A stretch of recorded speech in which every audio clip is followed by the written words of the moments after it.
ದೇವಕಿ, ಇದೆಂಥ ಮಹದಾಶ್ಚರ್ಯ! ಇಲ್ಲಿ ನೋಡುತ್ತಿದ್ದರೆ ರಾತ್ರಿಯೂ ಹಗಲು ಸ್ತಂಭಿಸಿದಂತಿದೆ. ಇಲ್ಲದಿದ್ದರೆ ಸೂರ್ಯನ ಕಿರಣ ಇಷ್ಟರಲ್ಲಿ ಈ ಸ್ಥಳಕ್ಕೆ ಬರಬೇಕಿತ್ತು. ಮಹಾರಾಜ, ನನಗೆ ತಿಳಿದಿತ್ತು ಧರ್ಮದ ರಕ್ಷಣೆಗಾಗಿ ಲೀಲಾಧಾರಿ ನಾರಾಯಣ ಏನಾದರೂ ಪವಾಡ ಮಾಡುತ್ತಾನೆಂದು. ಆದರೆ ಇಂತಹ ಲೀಲೆಯನ್ನು ತೋರುವನೆಂದು ನಾನು ಯೋಚಿಸಿರಲಿಲ್ಲ. ಇಂದು ನನ್ನ ವಿಶ್ವಾಸ ಇನ್ನೂ ಹೆಚ್ಚಾಗಿದೆ. ಸರ್ವಶಕ್ತಿವಂತ ಭಗವಂತ ಆ ಅಧರ್ಮೀ ಕಂಸನ ಅಧರ್ಮವನ್ನು ಗೆಲ್ಲಲು ಎಂದಿಗೂ ಬಿಡುವುದಿಲ್ಲ.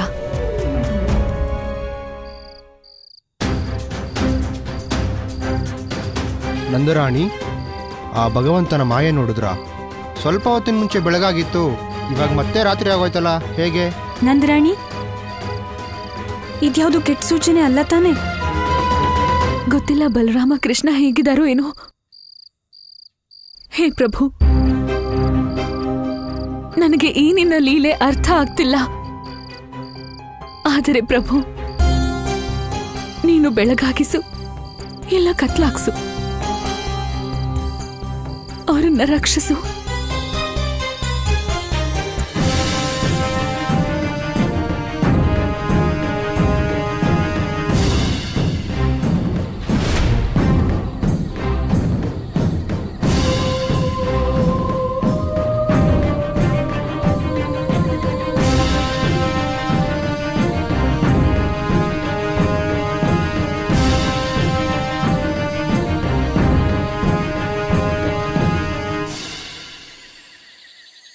ಆಶ್ರಮ?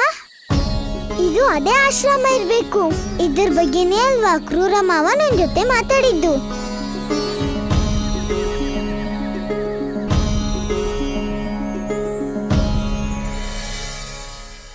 ಈಗ ನಿನ್ನನ್ನು ಅಂತ್ಯಗೊಳಿಸಿ ನಾನು ನಿನ್ನನ್ನು ಪ್ರೇತವಾಗಿಸುತ್ತೇನೆ. ಚಂದ್ರ ಪ್ರೇತ. ಚಂದ್ರಪ್ರೇತ. ನಾರಾಯಣ ನಾರಾಯಣ ಪ್ರಭು, ಕಂಸನ ಈ ಬಿಲ್ಲಿನ ಶಕ್ತಿಯನ್ನು ಜಗತ್ತಿನಲ್ಲೇ ಯಾರೂ ತಡೆಯಲಾರರು. ಈಗ ಕಂಸ ಚಂದ್ರನ ಮೇಲೆ ತನ್ನ ಶಕ್ತಿಯಿಂದ ಪ್ರಹಾರ ಮಾಡಿದರೆ ಈ ಜಗತ್ತಿನಲ್ಲಿ ಚಂದ್ರಲೋಕವೇ ಶಾಶ್ವತವಾಗಿ ಸಮಾಪ್ತಿಯಾಗುತ್ತದೆ. ಪ್ರಭು, ಏನಾದರೂ ಮಾಡಿ ಪ್ರಭು, ಏನಾದರೂ ಮಾಡಿ.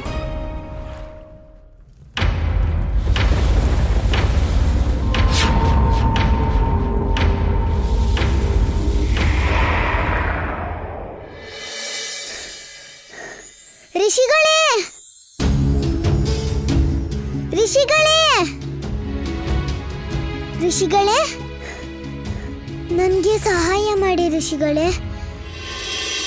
ಕಂಸ, ಇಂದು ನೀನು ನನ್ನ ಅಸ್ತಿತ್ವವನ್ನೇ ಸಮಾಪ್ತಿ ಮಾಡಿದರೂ ನಾನು ನನ್ನ ಸ್ಥಾನದಲ್ಲಿ ಅಂತ್ಯದವರೆಗೂ ಇರುತ್ತೇನೆ.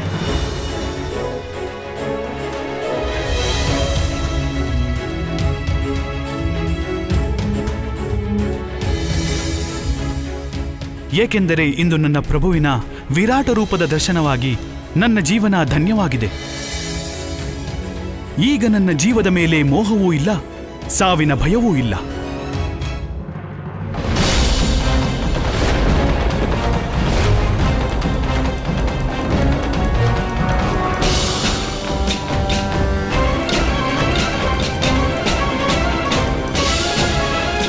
ದೇವಿ,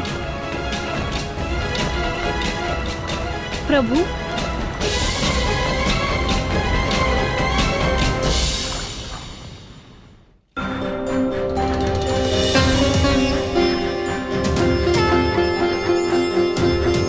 ಪ್ರಭು, ನನಗೆ ತಿಳಿಯಿತು ಪ್ರಭು, ನನಗೆ ತಿಳಿಯಿತು. ಈಗ ನಾನು ಅಸ್ತನಾಗಬೇಕು. ಅಪ್ಪಣೆ ಮಾಡಿ ಪ್ರಭು.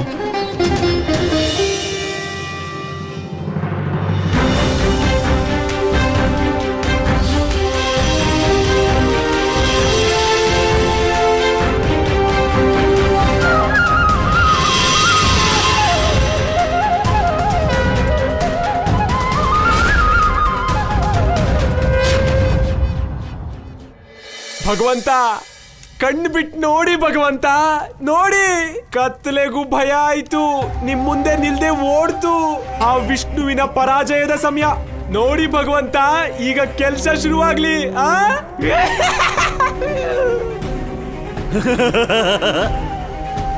ಭಯಭೀತನಾಗಿ ಓಡಿದೆಯಾ? ಏನಾಯಿತು ವಿಷ್ಣು? ಇಷ್ಟಕ್ಕೆ ಹೆದರಿ ಬಿಟ್ಟೆಯಾ? ನೀನು ನಿನ್ನನ್ನು ಜಗತ್ಪಾಲಕನೆನ್ನುವೆಯಲ್ಲ, ಸತ್ಯ ಹೇಳು. ಭಯವಾಯಿತಲ್ಲವೇ? ಹೆದರಿದೆಯಾ? ನಿನಗೆ ವಿಶ್ವಾಸ ಮೂಡಿತೆ ವಿಷ್ಣು? ಭಗವಂತ ಕಂಸನ ಶಕ್ತಿಯನ್ನು ನೀನು ಎದುರಿಸಲಾರೆ.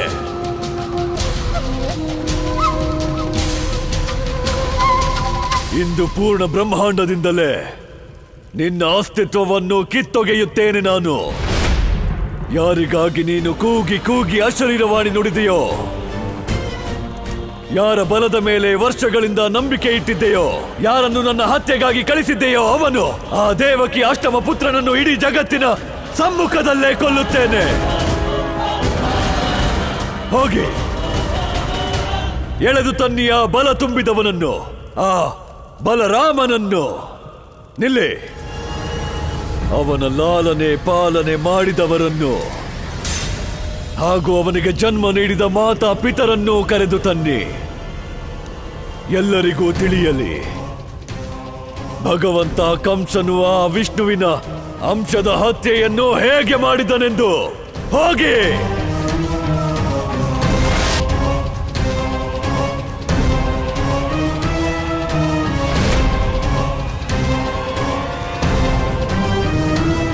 ನಾರಾಯಣ ನಾರಾಯಣ, ಇದೇನು ಮಾಡಿಬಿಟ್ಟಿರಿ ಪ್ರಭು? ದೇವಿ ರಾಧೆ ಇನ್ನೂ ಮಥುರೆಗೆ ಮರಳಿಲ್ಲ. ಆಗಲೇ ಸೂರ್ಯೋದಯವಾಯಿತು. ಪ್ರಭು, ನನಗೆ ತಿಳಿಯುತ್ತಿಲ್ಲ, ದೇವಿ ರಾಧೆ ಸರಿಯಾದ ಸಮಯಕ್ಕೆ ಮಥುರೆಗೆ ಹೇಗೆ ಬರುತ್ತಾಳೆ? ದೇವರ್ಷಿ, ಇದರ ಉತ್ತರವನ್ನು ನಿಮ್ಮ ಮಾತೆಯೇ ನೀಡಲು ಸಾಧ್ಯ. ಮಾತೆ? ನಾನು ಮಾಡಿದ್ದು ಈ ಜಗತ್ತಿನ ಮತ್ತು ಸತ್ಯದ ರಕ್ಷಣೆಗೆ ಅವಶ್ಯಕವಾಗಿತ್ತು. ಈಗ ಸಮಯ ಬಂದಿದೆ ಕಂಸನು ಸತ್ಯದ ಶಕ್ತಿಯನ್ನು ತಿಳಿಯಲು.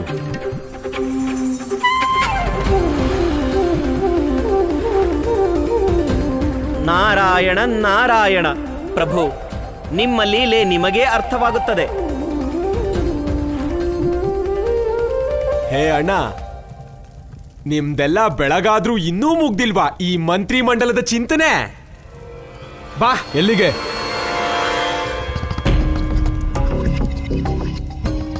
ಎಲ್ಲಿಗೆ? ನಂದ ನಿನ್ನ ಆ ಮುದ್ದು ಮಗನ ಲಾಲನೆ ಪಾಲನೆ ಮಾಡಿ ಇಷ್ಟು ದೊಡ್ಡವನಾಗಿ ಬೆಳೆಸ್ಬಿಟ್ಟಿದ್ಯಾ. ಈಗ ಕೊನೆ ಸಮಯ, ಮೃತ್ಯುವಿನ ಸಮಯ. ನೋಡೋದಿಲ್ವಾ? ಅಯ್ಯೋ, ನಿನ್ನ ಬಲರಾಮನ ಮೃತ್ಯು ಭಗವಂತ ಕಂಸನ ಕೈಯಲ್ಲಿ.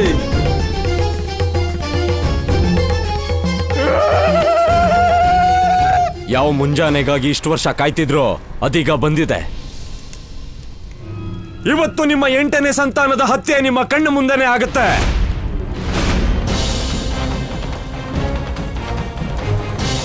ಬನ್ನಿ.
ನೋಡಿ ಅವನನ್ನು.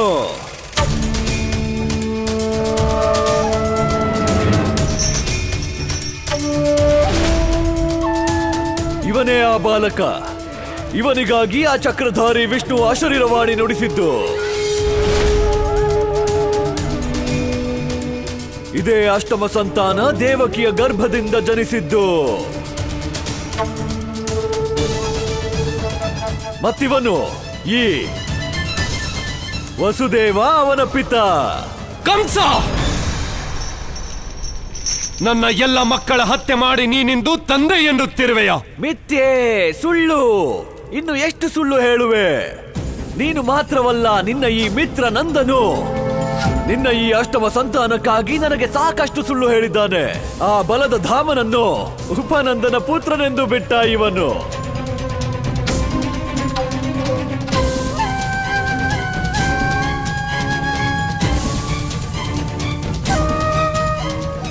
ನಿಮ್ಮಿಬ್ಬರ ವಿಷಯವನ್ನು ನಾನು ನಂತರ ನೋಡುತ್ತೇನೆ.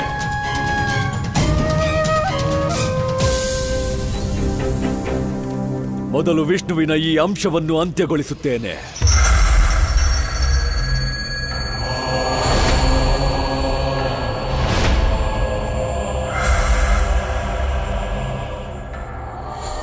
ನೋಡುತ್ತಿರುವೆಯಾ? ಓ ಚಕ್ರಧಾರಿ ವಿಷ್ಣು, ಇಂದು ನಿನ್ನ ಈ ದೂತನಿಗೆ ಮೃತ್ಯು ಕರುಣಿಸಿ ನಾನು ಮೃತ್ಯುವನ್ನೇ ಗೆಲ್ಲುತ್ತೇನೆ.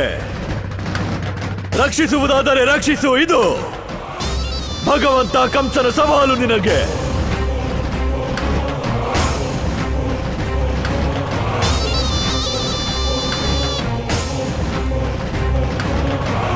ಅಳಿಯ, ಜನ್ಮದ ಸಮಯದಲ್ಲಿ ನೀನು ನನ್ನನ್ನು ಬಿಟ್ಟು ಓಡಿ ಹೋಗಿದ್ದೆ ಅಲ್ಲವೇ ವಸುದೇವ? ಆದರೆ ಈಗ ಎಲ್ಲಿಗೆ ಓಡುವೆ? ಹೇಗೆ ಓಡುವೆ?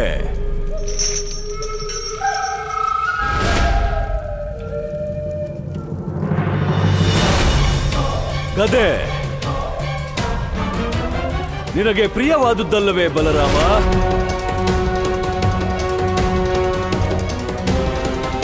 ಈಗ ನಿನ್ನ ಇದೇ ಪ್ರೀತಿಯ ಶಸ್ತ್ರದಿಂದ ನಾನು ನಿನ್ನ ಹತ್ಯೆ ಮಾಡುತ್ತೇನೆ.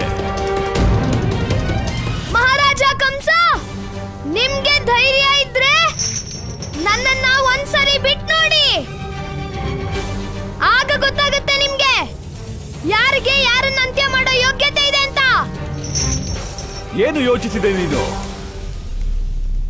ನೀನು ನನಗೆ ಯುದ್ಧಕ್ಕೆ ಆಹ್ವಾನ ನೀಡಿದರೆ ನಾನು ನಿನ್ನ ಮಾತಿಗೆ ಮರುಳಾಗುವೇನೆ. ಮೋಸಗಾರ ವಿಷ್ಣುವಿನ ಅಂಶ, ನೀನು ಬಹಳ ಮೋಸ ಮಾಡಿದೆ ಈ ಅತಿಮುಗ್ಧ ಭಗವಂತ ಕಂಸನಿಗೆ.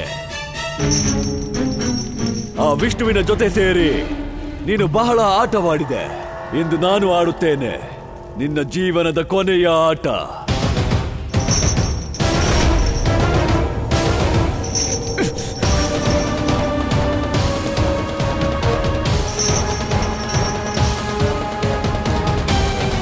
ಬಿಟ್ಟು ಬಿಡು ಅವನನ್ನು ಪಾಪಿ ಕಂಸ. ಈ ಬಾಲಕ ನಿರ್ದೋಷಿ. ನಿಲ್ಲು ಕಂಸ, ಇಂತಹ ಅನರ್ಥ ಮಾಡಬೇಡ. ಇದಕ್ಕೆ ಪ್ರಾಯಶ್ಚಿತ್ತವೇ ಇಲ್ಲ. ಮಹಾರಾಜ, ಮಹಾರಾಜ, ಇಂಥ ಅನ್ಯಾಯ ಮಾಡಬೇಡಿ. ಬಿಟ್ಟು ನೋಡ್ ನನ್ನ. ಸಾಧ್ಯವಾದ್ರೆ ನನ್ನ ಜೊತೆ ಯುದ್ಧ ಮಾಡಿ ನೋಡು.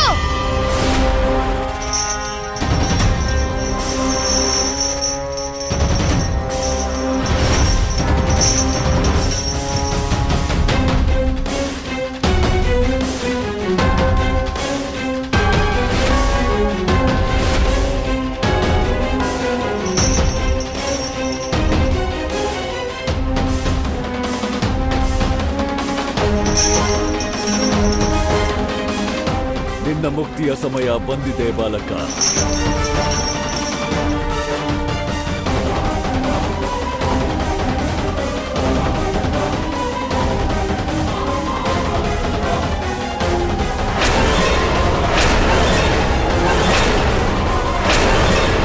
ನಿಲ್ಲು ಕಂಸ.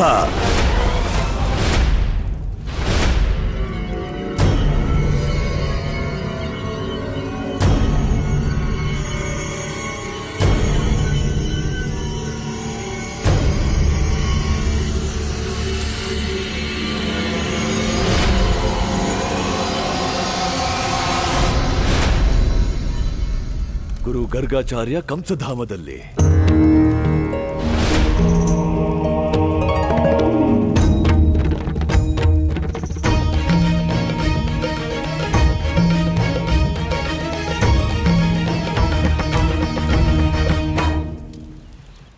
ನಾರಾಯಣ ನಾರಾಯಣ, ನನಗೆ ಅರ್ಥವಾಯಿತು ಪ್ರಭು. ದೇವಿ ರಾಧೆ ಇಂತಹ ದುರ್ಗಮ ಕೆಲಸವನ್ನು ಗರ್ಗಾಚಾರ್ಯರನ್ನು ಮಥುರೆಗೆ ಕರೆತರಲೆಂದೇ ಮಾಡಿದ್ದು. ಆದರೆ ಪ್ರಭು, ನನಗೆ ಅರ್ಥವಾಗುತ್ತಿಲ್ಲ. ಕಂಸನಿರುವ ಮನಸ್ಥಿತಿಯಲ್ಲಿ ಅವನು ಯಾವ ಮಾತೂ ಕೇಳುವುದಿಲ್ಲ. ಯಾರಾದರೂ ತಿಳಿಸಿ ಹೇಳಿದರೂ ಅರ್ಥ ಮಾಡಿಕೊಳ್ಳುವುದಿಲ್ಲ.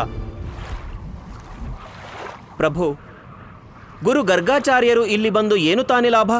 ದೇವರ್ಷಿ, ಜಗತ್ತಿನಲ್ಲಿ ಶೇಷಾವತಾರಿಗೆ ಒದಗಿರುವ ಸಂಕಷ್ಟವನ್ನು ದೂರ ಮಾಡಲು ಋಷಿ ಗರ್ಗಾಚಾರ್ಯರ ಪಾತ್ರ ಬಹಳ ಮಹತ್ವಪೂರ್ಣವಾಗಿದೆ. ಏಕೆಂದರೆ ಅವರು ಕೇವಲ ಪ್ರಕಾಂಡ ಜ್ಯೋತಿಷಿ ಮಾತ್ರವಲ್ಲ, ಅದರ ಜೊತೆಗೆ ಅವರು ಕಂಸನ ಕುಲಗುರುಗಳೂ ಹೌದು.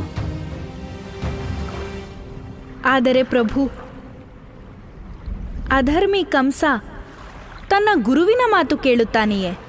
ದೇವಿ, ಕಂಸ ಏನು ಮಾಡುತ್ತಾನೋ ಮಾಡುವುದಿಲ್ಲವೋ ವಿಧಿಯನ್ನು ಹೊರತುಪಡಿಸಿ ಯಾರಿಗೂ ತಿಳಿದಿಲ್ಲ. ಆದರೆ ಕಂಸನ ಮುಂದೆ ಸತ್ಯ ಮತ್ತು ನಿಜ ತತ್ವಗಳು ಬರುವುದು ಅತ್ಯವಶ್ಯಕ. ಈ ಕೆಲಸವನ್ನು ಕೇವಲ ಋಷಿ ಗರ್ಗಾಚಾರ್ಯರೇ ಮಾಡಬಲ್ಲರು.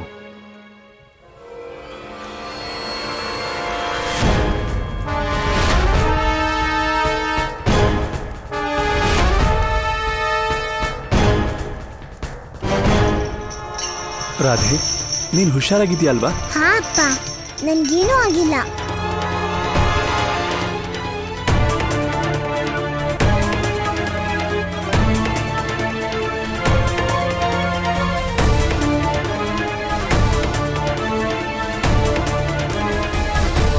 ಗುರುದೇವ ಗರ್ಗಾಚಾರ್ಯ, ಕಂಸನಗರಿಗೆ ನಿಮಗೆ ಸ್ವಾಗತ. ಅತಿ ಶುಭ ಸಮಯಕ್ಕೆ ನೀವು ಕಂಸ ಮಹಲಿಗೆ ಬಂದಿದ್ದೀರಿ. ಈ ಬಾಲಕನ ಮೃತ್ಯುವಾದ ಮೇಲೆ ಇವನ ಅಂತಿಮ ಸಂಸ್ಕಾರವನ್ನು ನಾನು ನಿಮ್ಮಿಂದ ಮಾಡಿಸುತ್ತೇನೆ. ನನಗೆ ಅನ್ನಿಸುತ್ತಿದೆ ಗುರುದೇವ, ಮಥುರೆಗೆ ತಮ್ಮ ಶುಭಾಗಮನ ನನ್ನ ಪಾಲಿಗೆ ಅತ್ಯಂತ ಶುಭವಾಗಿದೆ. ಋಷಿಗಳು ಎಂದಿಗೂ ಶುಭ ಕಾರ್ಯಗಳನ್ನೇ ಮಾಡುತ್ತಾರೆ ಕಂಸ. ಆದರೆ ನೀನು ಇದೇನು ಅಧರ್ಮ ಮಾಡುತ್ತಿರುವೆ? ಅಧರ್ಮ? ನಾನು? ಇಷ್ಟು ದೊಡ್ಡ ಜ್ಯೋತಿಷ್ಯಕಾರರು ನೀವು ಗುರುದೇವ, ಸ್ವಲ್ಪ ಭವಿಷ್ಯವೂ ಕಾಣುತ್ತಿಲ್ಲವೇ? ನೋಡಿ ಆ ಬಾಲಕನನ್ನು. ಇವನು ಸಾಧಾರಣ ಬಾಲಕನಲ್ಲ, ದೇವಕಿ ಅಷ್ಟಮ ಪುತ್ರ. ಇವನ ಕುರಿತು ಅಶರೀರವಾಣಿಯಾಗಿತ್ತು. ವಿಷ್ಣು ಇವನನ್ನು ನನ್ನ ಮೃತ್ಯುವಾಗಿ ಕಳಿಸಿದ್ದ. ಮತ್ತು ಈಗ ನೋಡಿ, ನನ್ನ ಬಲಿಪೀಠದ ಮೇಲೆ ತನ್ನದೇ ಮೃತ್ಯುವಿನ ಪ್ರತೀಕ್ಷೆಯಲ್ಲಿದ್ದಾನೆ.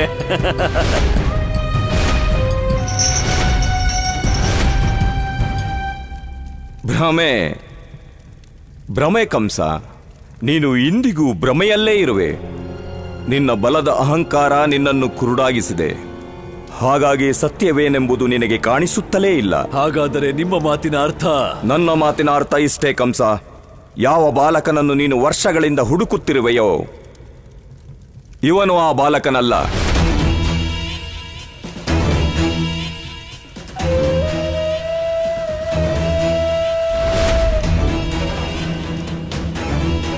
ನೀವು ನನ್ನ ಸಂಕಟ ದೂರ ಮಾಡಲು ಬಂದಿರುವಿರೋ ಅಥವಾ ಆ ಚಕ್ರಧಾರಿ ವಿಷ್ಣುವಿನದೋ? ನನಗೆ ತಿಳಿದಿದೆ ಗುರುದೇವ, ನೀವು ನನ್ನನ್ನು ಭಗವಂತನೆಂದು ಒಪ್ಪಿಕೊಳ್ಳುವುದಿಲ್ಲ.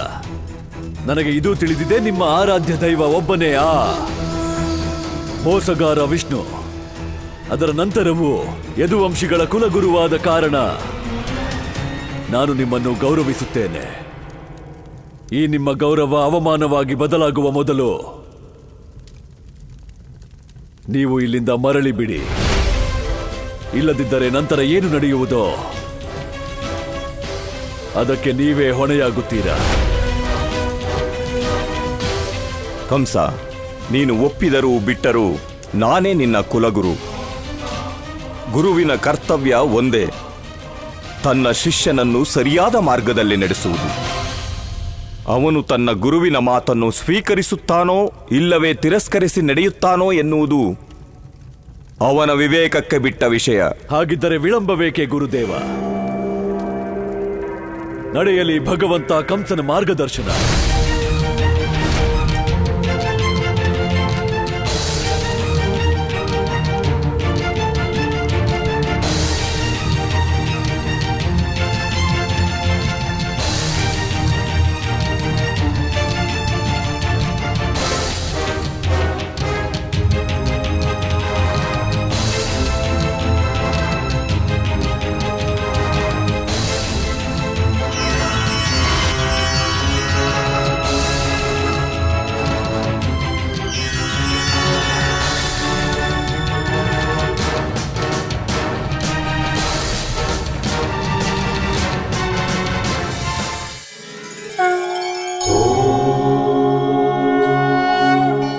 ನನ್ನ ಅಣ್ಣನ ಜೀವದ ರಕ್ಷಣೆ ಮಾಡು ದೇವ್ರೆ.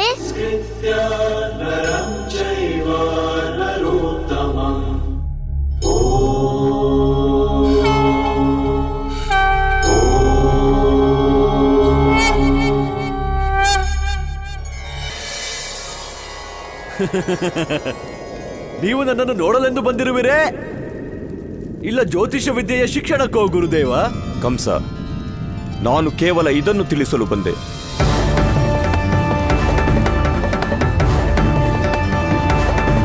ಈ ಪ್ರಥಮ ಕುಂಡಲಿ ಈ ಬಾಲಕ ಬಲರಾಮನದ್ದು. ಇವನ ಜನ್ಮವು ಭಾದ್ರಪದ ಮಾಸ ಶುಕ್ಲ ಪಕ್ಷದ ಷಷ್ಠಿ ತಿಥಿಯ ಸ್ವಾತಿ ನಕ್ಷತ್ರದಲ್ಲಿ ನಡುಹಗಲಿನಲ್ಲಿ ಆಗಿದೆ.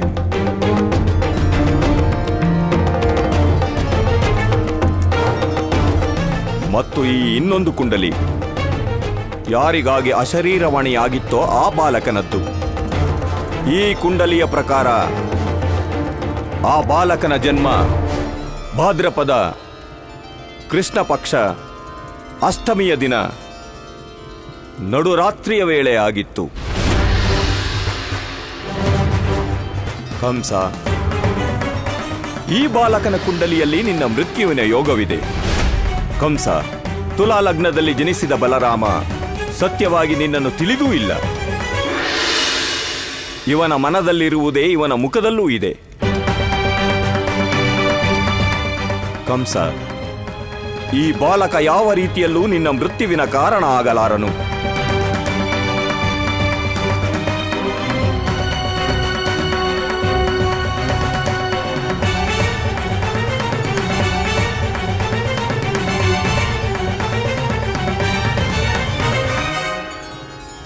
ಷಷ್ಠಿ,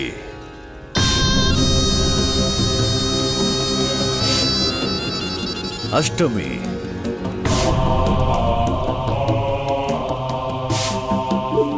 ಶುಕ್ಲ ಪಕ್ಷ, ಕೃಷ್ಣ ಪಕ್ಷ, ಮಧ್ಯಾಹ್ನ,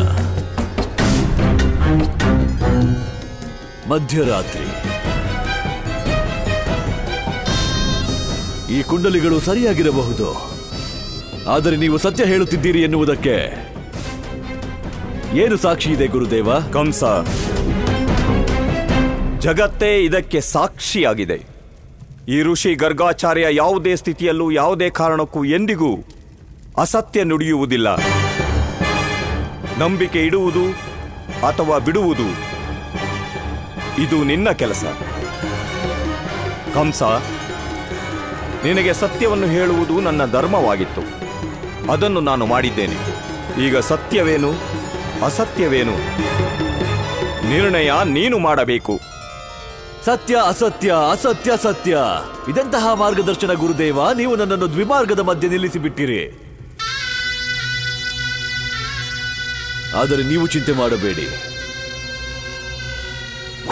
ನನಗೆ ನನ್ನ ಮಾರ್ಗದ ಆಯ್ಕೆ ತಿಳಿದಿದೆ. ಭಗವಂತ ಕಂಸ ತನ್ನ ಮಾರ್ಗದರ್ಶನ ಸ್ವತಃ ಮಾಡಿಕೊಳ್ಳುತ್ತಾನೆ.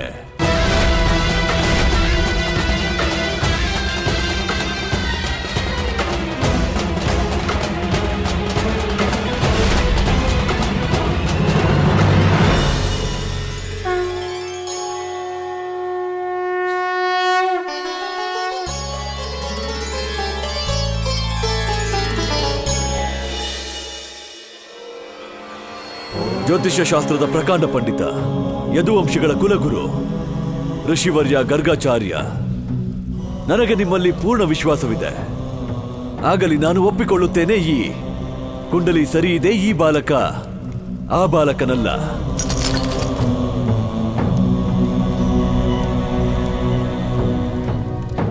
ಆದರೆ ಅದರಿಂದ ವ್ಯತ್ಯಾಸವೇನಾಗುತ್ತದೆ? ನಾನು ಪಾಪಿಯೇ ತಾನೇ?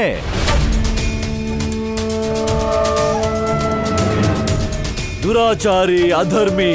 ನಾನು ಎಷ್ಟೊಂದು ಹತ್ಯೆಯನ್ನು ಅಲ್ಲ ಅಲ್ಲ ಅಲ್ಲ ಅಲ್ಲ ಮುಕ್ತಿ, ಎಷ್ಟೊಂದು ಬಾಲಕರಿಗೆ ಮುಕ್ತಿ ಪ್ರದಾನ ಮಾಡಿದ್ದೇನೆ. ಇನ್ನೊಬ್ಬನಿಗೆ ತಾನೇ ತೊಂದರೆ ಏನು?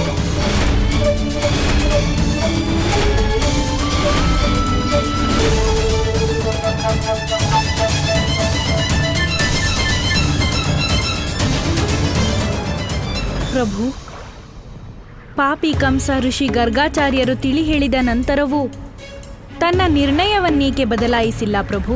ದೇವಿ, ಇದು ಕೇವಲ ಕಂಸನದ್ದಲ್ಲ, ಜೊತೆಗೆ ಈ ಜಗತ್ತಿನ ಪ್ರತಿಯೊಬ್ಬ ಮನುಷ್ಯನ ಸಮಸ್ಯೆ. ಸತ್ಯ ತಿಳಿದ ನಂತರವೂ ಅಹಂಕಾರ ವಶರಾಗಿ ತಮ್ಮ ತಪ್ಪು ನಿರ್ಧಾರಗಳಿಂದ ಹಿಂದೆ ಸರಿಯ ಬಯಸುವುದಿಲ್ಲ. ಆದರೆ ಹಾಗೆ ಮಾಡುವುದರಿಂದ ಅವರ ಅಹಿತವೇ ಆಗುತ್ತದೆ. ಈಗೇನಾಗುತ್ತದೆ ಪ್ರಭು? ಕಂಸ ಹೇಗೆ ನಿರ್ಣಯ ಬದಲಿಸುತ್ತಾನೆ? ದೇವಿ, ಎಲ್ಲಿಯವರೆಗೂ ಮನುಷ್ಯ ಅಹಂಕಾರ ವಶನಾಗಿರುತ್ತಾನೋ ಅಲ್ಲಿಯವರೆಗೂ ಅವನು ತನ್ನ ಅಸತ್ಯವನ್ನು ಕೂಡ ಸತ್ಯವೆಂದೆನ್ನುವ ಪ್ರಯತ್ನ ಮಾಡುತ್ತಿರುತ್ತಾನೆ. ಆದರೆ ಅಹಂಕಾರ ಮುರಿಯಲು ಸಮಯ ಬೇಕಲ್ಲವೇ ದೇವಿ? ಎಲ್ಲರೂ ತಮ್ಮ ಪ್ರಯತ್ನ ಮಾಡಿ ನೋಡಿದರು. ನೀವು ನಿಮ್ಮ ಜ್ಯೋತಿಷ್ಯ ತಂದಿರಿ. ಇವರು ತನ್ನ ಮಿಥ್ಯ ಪುರಾಣ. ವಸುದೇವ ದೇವಕಿ ಹೇಳುತ್ತಾರೆ ಅವನು ಇವರ ಪುತ್ರನೇ ಅಲ್ಲವೆಂದು. ಮತ್ತೆಲ್ಲ ಬಿಡಿ, ಅವನು ತನ್ನನ್ನೇ ತಾನು ಜಗತ್ತಿನ ವಿಧಾತನೆಂದು ಹೇಳುವವನು, ಚಕ್ರಧಾರಿ. ಅವನು ಕೂಡ ತನ್ನ ಎಲ್ಲ ಮಾಯೆ ಪ್ರಯೋಗಿಸಿ ನೋಡಿದ. ಆದರೆ ಭಗವಂತ ಕಂಸನ ಸಮ್ಮುಖ ಯಾವುದೂ ನಡೆಯಲಿಲ್ಲ. ಅವನು ದೇವಕಿ ಅಷ್ಟಮ ಪುತ್ರನಿರಲಿ ಇಲ್ಲದಿರಲಿ, ಅವನ ಮೃತ್ಯು ಅವಶ್ಯವಾಗಿ ನನ್ನ ಕೈಯಲ್ಲಿ ಬರೆದಿದೆ.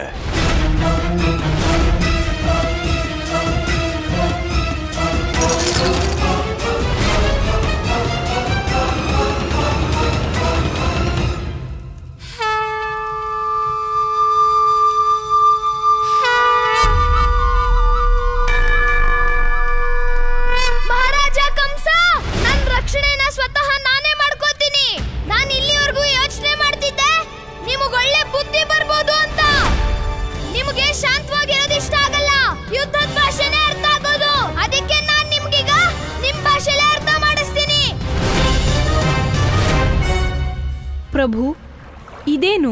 ಶೇಷಾವತಾರಿ ಬಲರಾಮ ಅತ್ಯಂತ ಕ್ರೋಧಿತನಾಗಿದ್ದಾನೆ. ದೇವಿ, ನನಗೆ ಯಾವ ವಿಷಯದ ಭಯವಿತ್ತೋ ಅದೇ ಆಯಿತು. ತನ್ನ ಸ್ವಭಾವದಿಂದಲೇ ಕ್ರೋಧಿತ ಶೇಷಾವತಾರನನ್ನು ಈಗ ಶಾಂತಗೊಳಿಸುವುದು ಅಸಂಭವ. ಈಗ ಅವನ ಈ ಕ್ರೋಧ ಕಂಸನ ಅಹಂಕಾರದ ಅಗ್ನಿಯಲ್ಲಿ ತುಪ್ಪದಂತೆ ಕೆಲಸ ಮಾಡುತ್ತದೆ. ಹಾಗಾದಲ್ಲಿ ಅನರ್ಥವಾಗುತ್ತದೆ ಪ್ರಭು. ಏಕೆಂದರೆ ತನಗೆ ಅಸಾಮಾನ್ಯ ಶಕ್ತಿ ಇದ್ದರೂ ಶೇಷಾವತಾರಿ ಬಲರಾಮ ಕಂಸನನ್ನು ಕೊಲ್ಲಲಾಗುವುದಿಲ್ಲ. ಆದರೆ ಕಂಸ ನಿಮ್ಮ ಹೊರತಾಗಿ ಎಲ್ಲರಿಗೂ ಅಹಿತ ಮಾಡಲು ಸಮರ್ಥ.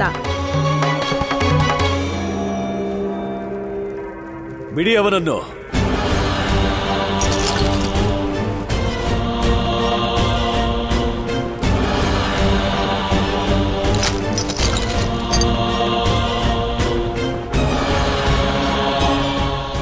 ಈ ವಿಷ್ಣುವಿನ ದೂತ ಯಾವುದೇ ಸಾಧಾರಣ ಶಸ್ತ್ರದಿಂದ ಸಾಯಲಾರ.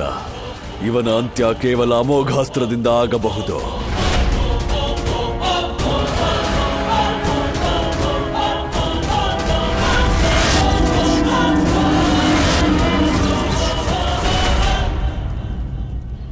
ನಾರಾಯಣ ನಾರಾಯಣ ಪ್ರಭು. ಇದು ಕಂಸನ ಅತ್ಯಂತ ಶಕ್ತಿಶಾಲಿ ಅಮೋಘಾಸ್ತ್ರವಾಗಿದೆ. ಇದರ ಪ್ರಹಾರ ಅನಂತ ಪ್ರಭು. ಜಗತ್ತಿನಲ್ಲಿ ದೇವ, ಯಕ್ಷ, ನಾಗ, ನರ ಯಾವ ಪ್ರಾಣಿಯೂ ಇದರ ಪ್ರಹಾರದಿಂದ ಉಳಿಯಲಾಗದು ಪ್ರಭು. ಈಗ ಈ ಅಸ್ತ್ರದ ಬಳಕೆಯಾದರೆ ನಂದಪುತ್ರನ ಲೀಲೆಗಳಿಗೆ ಆಧಾರ ಯಾರಾಗುತ್ತಾರೆ ಪ್ರಭು? ಹಾ ಪ್ರಭು, ಆದಿಶೇಷನು ನಿಮ್ಮ ಸಂಪೂರ್ಣ ಲೀಲೆಗಳ ಆಧಾರ. ಅವನ ಅಂತ್ಯ ಒಬ್ಬ ಅಸುರನ ಮೂಲಕ ಹೇಗೆ ಸಾಧ್ಯ? ನೀವು ನಿಮ್ಮ ಭಕ್ತನ ಹಿತವನ್ನು ತಡೆಯಲು ಸಾಧ್ಯವಿಲ್ಲವೇ ಪ್ರಭು? ದೇವಿ, ಯಾವ ಪ್ರಕಾರ ರಾಮಾವತಾರದಲ್ಲಿ ಶೇಷಾವತಾರ ಲಕ್ಷ್ಮಣನ ಜೀವದ ರಕ್ಷಣೆಯ ಭಾರ ರಾಮನ ಮೇಲಿತ್ತೋ, ಈಗ ಅದೇ ಪ್ರಕಾರ ಕೃಷ್ಣಾವತಾರದಲ್ಲಿ ಶೇಷಾವತಾರ ಬಲರಾಮನ ಜೀವದ ರಕ್ಷಣೆಯ ಭಾರ ಕೃಷ್ಣನ ಮೇಲಿದೆ. ವಿಷ್ಣುವಿನ ಅಂಶ ಬಲರಾಮ, ಈಗ ಈ ಜಗತ್ತಿನಲ್ಲಿ ಯಾರೂ ನಿನ್ನನ್ನು ರಕ್ಷಿಸಲಾರರು, ಸ್ವತಃ ವಿಷ್ಣು ಕೂಡ.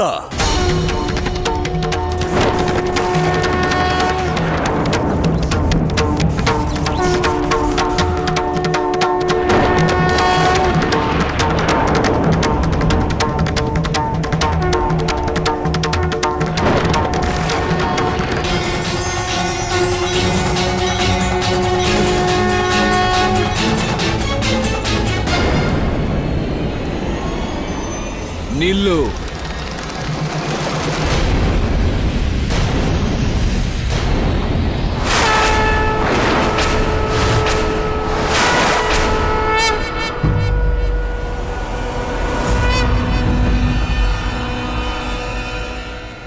ಯಾರದು ನನ್ನ ಮಾರ್ಗಕ್ಕೆ ತಡೆ ಒಡ್ಡಿರುವುದು? ಯಾರದು ಭಗವಂತ ಕಂಸನಿಗೆ ಆದೇಶ ನೀಡುವವರು? ಧೈರ್ಯವಿದ್ದರೆ ಮುಂದೆ ಬಾ. ಅಹಂ ಸರ್ವತ್ರ ಅಸ್ತಿ ಕಂಸ. ನಾನು ಎಲ್ಲೆಲ್ಲೂ ಇದ್ದೇನೆ ಮತ್ತು ಸದಾ ನಿನ್ನ ಸಮ್ಮುಖದಲ್ಲೂ ಇರುತ್ತೇನೆ.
ಯಾರೋ ನೀನು ನವಿಲುಗರಿಧಾರಿ? ಯಾರನ್ನು ನೀನು ಕ್ಷಣ ಅನುಕ್ಷಣವೂ ಹುಡುಕುತ್ತಿರುವೆಯೋ ಇಂದು ಅವನನ್ನೇ ಗುರುತಿಸಲಾರೆಯ ಕಂಸ?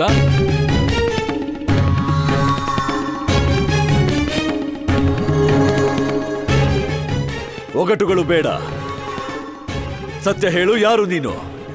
ಅಹಂ ಸರ್ವಸ್ಯ ಪ್ರಭವೋ ಮತ ಸರ್ವಂ ಪ್ರವರ್ತತೆ.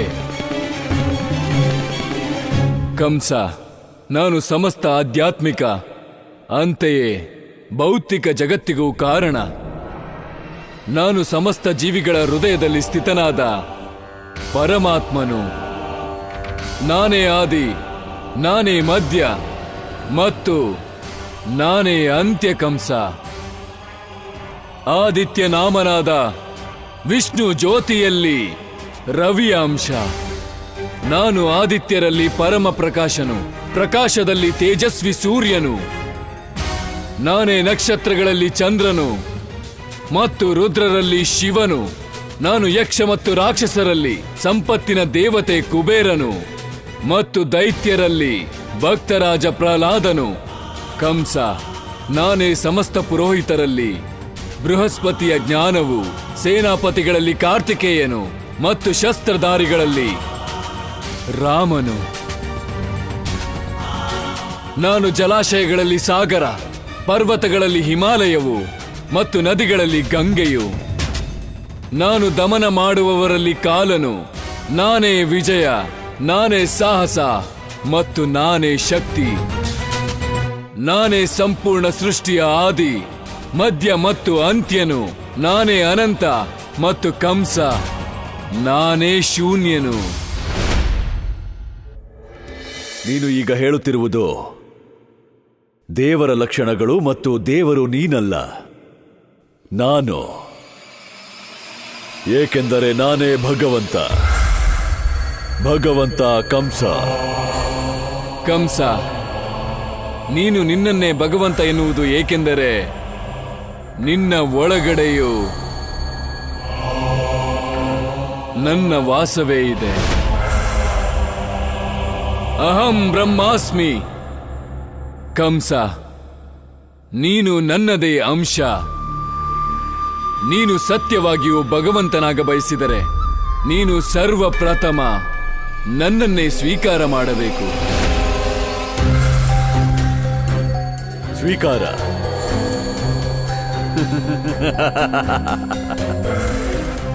ನಿನ್ನನ್ನು ನಾನು ಸ್ವೀಕರಿಸಬೇಕೆ? ನಿನ್ನ ಭಕ್ತನಾಗಲೇ, ನಿನ್ನ ದಾಸನಾಗಲೇ? ಇದಕ್ಕೂ ಸರಳವಾದ ಒಂದು ಮಾರ್ಗವಿದೆ. ನಾನೇಕೆ ನಿನ್ನ ಅಂತ್ಯ ಮಾಡಬಾರದು? ಅದರ ನಂತರ ಬ್ರಹ್ಮಾಂಡದಲ್ಲಿ ಕೇವಲ ಒಬ್ಬನೇ ಭಗವಂತ ಉಳಿಯುತ್ತಾನೆ, ಮತ್ತು ಅವನು ಭಗವಂತ ಕಂಸ.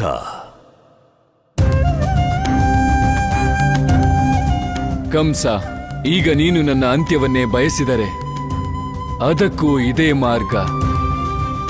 ನನ್ನನ್ನು ಸ್ವೀಕಾರ ಮಾಡು. ನಾನು ನಿನ್ನಲ್ಲೇ ವಿಲೀನನಾಗಿ ಸ್ವಯಂ ಸಮಾಪ್ತನಾಗುತ್ತೇನೆ. ಕಂಸ, ಇದೇ ನನ್ನ ಗೂಢ ರಹಸ್ಯ. ಕೇವಲ ಭಕ್ತಿ ಮಾತ್ರ ನನ್ನನ್ನು ಗೆಲ್ಲಬಹುದು.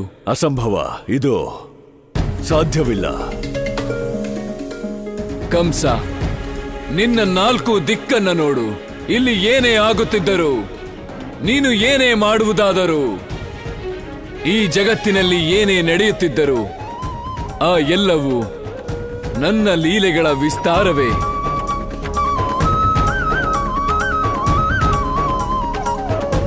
ನಿನ್ನ ಯೋಚನೆ, ನಿನ್ನ ಪ್ರತಿಯೊಂದು ನಿರ್ಣಯ ನನ್ನ ಇಚ್ಛೆಯೇ. ನಾನೇನು ನಿರ್ಧರಿಸುವೆನೋ ನೀನು ಅದನ್ನೇ ಮಾಡುವೆ. ಇದು ಸಾಧ್ಯವಿಲ್ಲ. ನಾನು ಭಗವಂತ, ಸರ್ವಶಕ್ತಿಶಾಲಿ. ನೀನು ಜಗತ್ಕಾರಣನಾದರೆ ನಾನಿಂದು ನಿನ್ನ ಅಂತ್ಯ ಮಾಡುತ್ತೇನೆ. ಕಂಸ, ನಿನ್ನ ಈ ಅಹಂಕಾರ ತ್ಯಾಗ ಮಾಡು. ಅದರಲ್ಲೇ ನಿನ್ನ ಶುಭವಿದೆ. ಇಂದು ನೀನು ಜೀವಂತ ಉಳಿಯಲಾರೆ, ನವಿಲುಗರಿಧಾರಿ.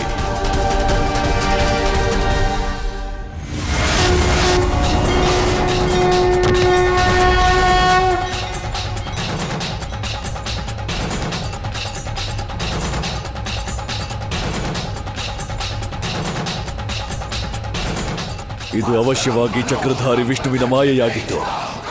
ಆದರೆ ನಾನು ಆ ಮೋಸಗಾರನ ಯಾವ ಮೋಸವೂ ಸಫಲವಾಗಲು ಬಿಡಲಾರೆ. ನಾರಾಯಣ ನಾರಾಯಣ. ಪ್ರಭು, ಇಂದು ನೀವು ಕೇವಲ ಕಂಸನಿಗೆ ಅವನ ವಿಧಿಯ ಸಾಕ್ಷಾತ್ಕಾರವನ್ನಲ್ಲ, ಜೊತೆಗೆ ಈ ಜಗತ್ತಿಗೆ ಪರಮಾವತಾರಿ ಶ್ರೀಕೃಷ್ಣನೆಂಬ ನಾಮದಿಂದ ಕರೆಯಲ್ಪಡುವ ನಂದಪುತ್ರನ ಆ ವಿರಾಟ್ ರೂಪ ತೋರಿಸಿದಿರಿ. ಪ್ರಭು, ನಿಮ್ಮ ಈ ಅದ್ವೈತ ರೂಪದ ಗೂಢ ರಹಸ್ಯವನ್ನು ಅರಿತುಕೊಳ್ಳಲು ಋಷಿ ಮುನಿಗಳು ಯುಗ ಯುಗಗಳ ತಪಸ್ಸು ಮಾಡುತ್ತಾರೆ. ಅದು ನಿಮ್ಮ ಕೃಪೆಯಿಂದ ಕಂಸನಿಗೆ ಸಹಜವಾಗಿಯೇ ಪ್ರಾಪ್ತಿಯಾಯಿತು. ಪ್ರಭು, ನನಗೆ ಪೂರ್ಣ ರೂಪದ ವಿಶ್ವಾಸವಿದೆ. ಕಂಸನು ತನ್ನ ಅಧರ್ಮದ ಮಾರ್ಗವನ್ನು ಅವಶ್ಯವಾಗಿ ತ್ಯಜಿಸುತ್ತಾನೆ. ನನಗೆ ಇದರಲ್ಲಿ ಸಂದೇಹವಿದೆ ದೇವರ್ಷಿ. ಜನ್ಮ ಜನ್ಮಾಂತರಗಳ ಪಾಪದ ಕಾರಣ ಕಂಸನ ಅಂತರಾತ್ಮ ಕೂಡ ಪಾಪಿಯಾಗಿದೆ. ಇಂತಹ ಮನುಷ್ಯ ತನ್ನ ಜೀವನ ಕಾಲದಲ್ಲಿ ಧರ್ಮ ಮಾರ್ಗವನ್ನು ಎಂದೂ ಸ್ವೀಕರಿಸುವುದಿಲ್ಲ. ದೇವಿ, ಈಗ ಕಂಸನ ಬಳಿ ಎರಡೇ ಆಯ್ಕೆಗಳಿವೆ. ಒಂದು, ಅಹಂಕಾರವನ್ನು ತ್ಯಜಿಸಿ ಧರ್ಮದ ಮಾರ್ಗದಲ್ಲಿ ಚಲಿಸುತ್ತಾನೆ, ಮತ್ತವನು ಮುಕ್ತಿ ಹೊಂದುತ್ತಾನೆ. ಆದರೆ ಒಮ್ಮೆ ಅವನು ಪರಮ ಜ್ಞಾನವ ಪಡೆದ ನಂತರವೂ ಅಧರ್ಮದ ಮಾರ್ಗದಲ್ಲೇ ಸಾಗಿದರೆ ಆಗವನ ಮೃತ್ಯು ನಿಶ್ಚಿತ.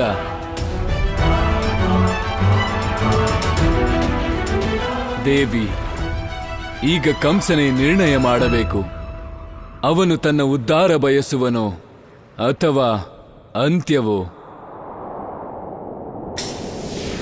ನಿಲ್ಲು ಬಾಲಕ.